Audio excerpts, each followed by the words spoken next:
Yo, what's going on? What's going on? Pardon my presence YouTube channel. I'm just looking at the whole Derek Jackson debacle, pretty much, if you want to call it that. There's no other word for it. He's been pretty much exposed, and a lot of people were saying it's a long time coming for that guy. A lot of people were saying he deserves this. This is what he gets for trying to play the ultra simp card, try to make it seem like men are falling behind when it comes to how they treat their women and how men aren't doing enough and never calling out women on the mess that they do or how they fail in their relationships. It's always the man's fault. And pretty much making men look like it's all up to them as far as how they preserve a relationship or a marriage. And the funny thing about it is that a lot of people bought into what he said, but how many of those people understand that he runs a business? And his business is a life coach business. And he has clients. And his clients are not men, his clients are women. And when you have a clientele base that is a female base, you have to appeal to them. And if women are your clientele, the best way to appeal to women is through their emotions. Their emotions. And when you appeal through someone's emotions, there are certain things that you must do. You must tap into how they think, say the right type of keywords, learn how to redirect blame away from your clientele base and push it on the opposition, which in this case, when it comes to relationships, is the man. And that's how Derek Jackson was able to build his following. And a lot of men hated him for it because they understood what he was doing and they saw through the games, but for some reason women did not see through the games. And I myself, I never really followed him.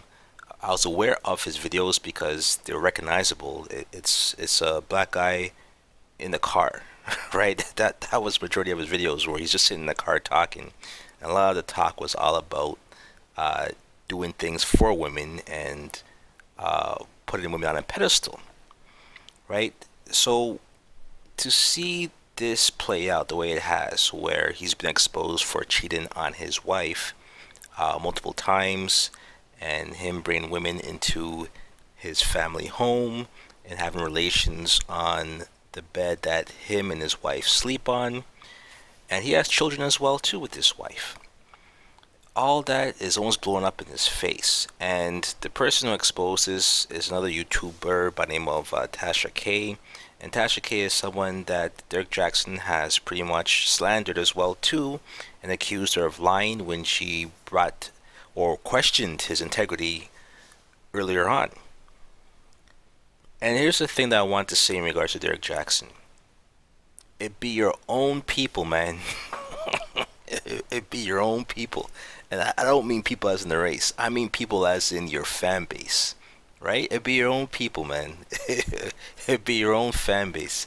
It be his fan base that bigs him up, that's going to tear him down. So women, the women that he catered to, that he put on a pedestal, that he propped up, that he gassed, they're the same ones that are going to take him down now. And that's nothing but poetic justice if you ask me. So in the midst of this transgression, this situationship, and I guess the new word that we can use is entanglement, there is a victim here, and that's Derek Jackson's wife. And apparently it's a wife that people weren't aware that he had, even though on her IG page, she posts pictures of regarding their marriage. She's at his events supporting him.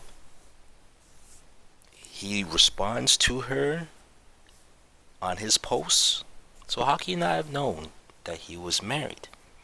And on top of that, if you weren't aware that he was married, why are you taking pictures in secrecy when you're in his house, or when he gets up to walk away, or you're keeping the text messages? If this is a single man, then there's no need to do those things in secrecy. Unless you are preparing yourself for when you need to expose him. But a single man can't be exposed. Only a married man can be exposed for sleeping with someone other than his wife. So clearly they were fully aware that he was married. And this is what I want to bring into this point here, because although a lot of women attack men for cheating, they ridicule Dirk Jackson for the fact that he is not perfect, he's not someone who he said he was, he misrepresented himself, men are no good, men are dogs, black men cheat. All of these accusations are now coming up. But here's the one thing that I haven't heard yet, is why are women, knowing what Dirk Jackson represents and his positive image, his holier than thou image, knowing all of that, why would you partake in these type of activities and then expose him when you know it's going to hurt not just him and his reputation, but his wife? You're going to hurt his wife's reputation, his wife's peace, his wife's state of mind. And you're also going to hurt the family's bottom line as well too, in their finances and their livelihood. Why is that okay? Why is that not talked about? Where is this sisterhood where a woman does not sleep with a married man? Not because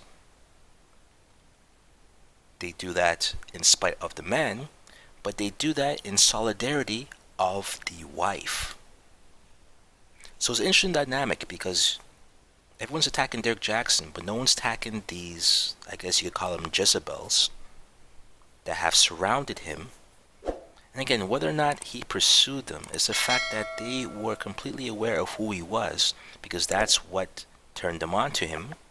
And the premise was that they were involved with a life coach, a relationship coach that is married, Dirk Jackson.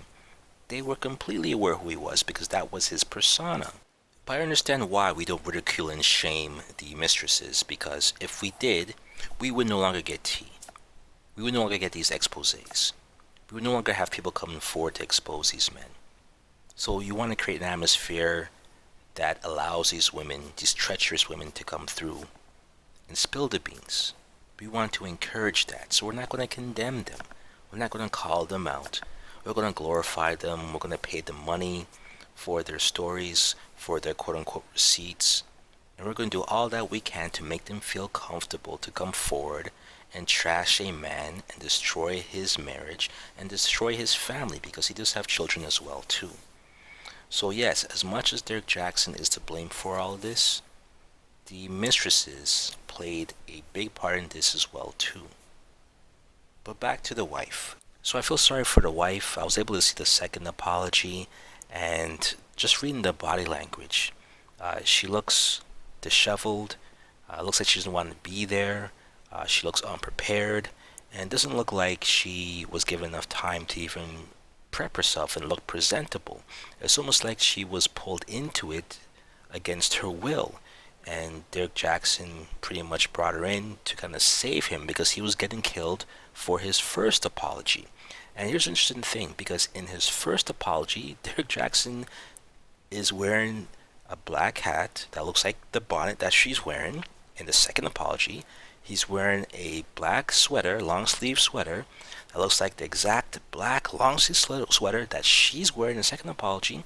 And it looks like he's wearing black pants as well too, the same black pants that she wore in the second apology. So it looks like they're wearing the exact same clothes. And the thing is, in that first apology, Dirk Jackson made the claim that although he knew these women that were making these allegations and claims against him, and although he admitted that the history or the premise of those relationships were sexual, that he never had sex with them.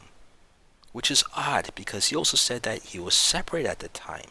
So how is it that you're separated? How is it that you agree that or admit that these relationships were sexual in nature, but you never had any sex with these women, although you took them to Miami, you brought them to your house, you had them in your wife's bed. It makes no sense. And I think people were killing him for that. And as a result, he decided to do more damage control. He deleted that apology, and then he brought his wife out, because once you bring the wife out and have the wife by your side, there's nothing you could say then, right? That's the whole PR damage control that people subscribe to, and that's what he decided to do, which is a coward move. But on the same time, the way how you brought your wife out there, looking the way she looked, you can't do that when it comes to infidelity allegations. I'll explain. When you're dealing with allegations of infidelity and you're deciding to stand by your man, you definitely want to come across as someone who's not fazed by these allegations. You want to come across as someone who believes in the covenant of the marriage and has a strong union with the husband, regardless of how many women make these allegations and regardless of what actually transpired, because you believe in God and you believe in this marriage and you are unfazed. And the way to do that is by coming out there in your best attire, in your best appearance, your best hair, your best makeup, so that it sends the right message for all of the other women who are watching, who are going to size you up and are going to determine whether or not Derek Jackson is a man that you deserve. Deserve based on whether or not you're as successful as he is, based on whether or not you're as desirable as he is, based on whether or not your personality matches his, right? And if women size you up and they feel that you're not a good fit for Derek Jackson, they're going to start to chip in and they're going to start to now lust after him even more and decide to now disrespect your marriage at a much higher rate than ever before. So if you thought that Derek Jackson had a problem back then, he's going to have a much bigger problem now.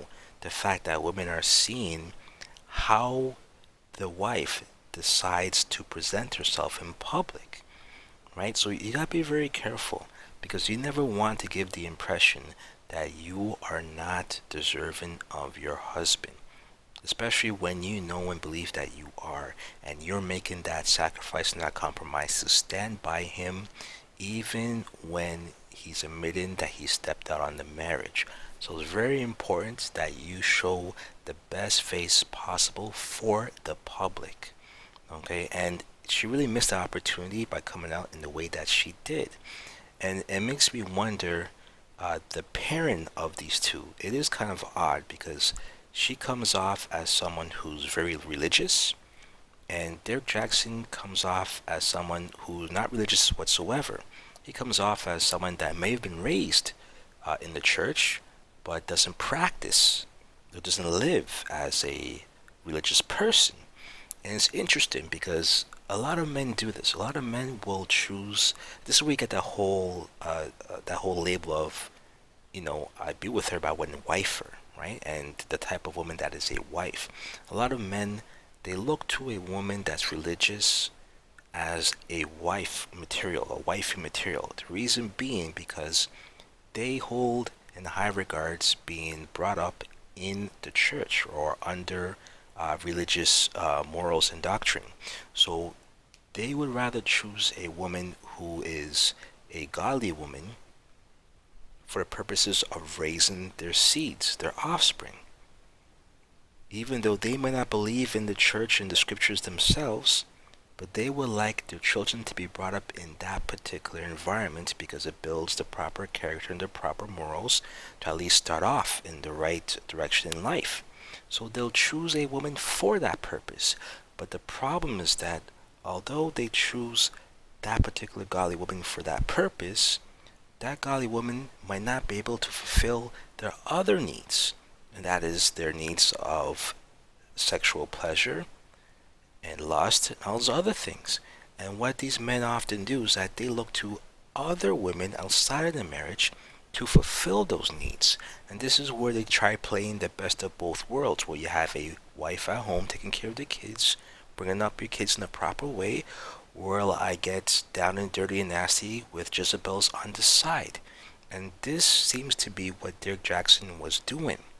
It's not that he didn't love his wife, is that he chose his wife for a specific purpose, and that is to raise his children the way that he wants them to be raised and to build an empire based on his children. But he doesn't see his wife as a sexual asset, if that makes any sense, right? He doesn't see his wife in that way. He sees other women in that way. And many men have this issue where the woman that they love and that they consider as the wife, they might not have the same sexual desire for them as they would for, Jane across the street that's always wearing, tight pants and stiletto heels, but it's not good for anything else. But she is someone that arouses his sexual desire. And this is where a lot of men get caught up.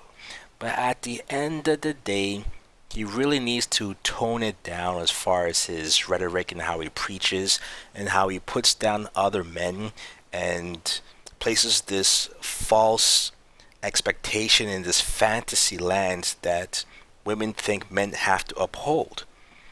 Okay, because that's caused a lot of issues between men and women. And he only does that in order to maintain his business, in order to maintain his clientele base, which is women, and in order to get money. But anyways, that's just my thought, my observation on what happened with Derek Jackson's quote-unquote apology 2.0, I guess you could call it. But again, you gotta ask yourself, is this guy someone that's credible? Is this guy someone that you should be listening to? And you also have to ask yourself, why did you ever listen to a guy like this? That you could pretty much tell, at least men could tell, from the jump that he's selling you a fantasy. He's telling you what you want to hear. He's pandering to you. And I think it's about time that we stay away from people that pander to others, and we learn and we listen from people who are telling you like it is, no longer sugarcoating stuff, and are looking to provide an open forum for dialogue and put everything to the side and build the proper type of communication, have the proper expectations of one another, and actually get men and women under one roof, in one household, building together. And that should be the goal, from what I see at least. But that's my observation, that's my take. Let me know how you feel. Pardon my presence. Until next time, like, comment, subscribe, and share. Peace.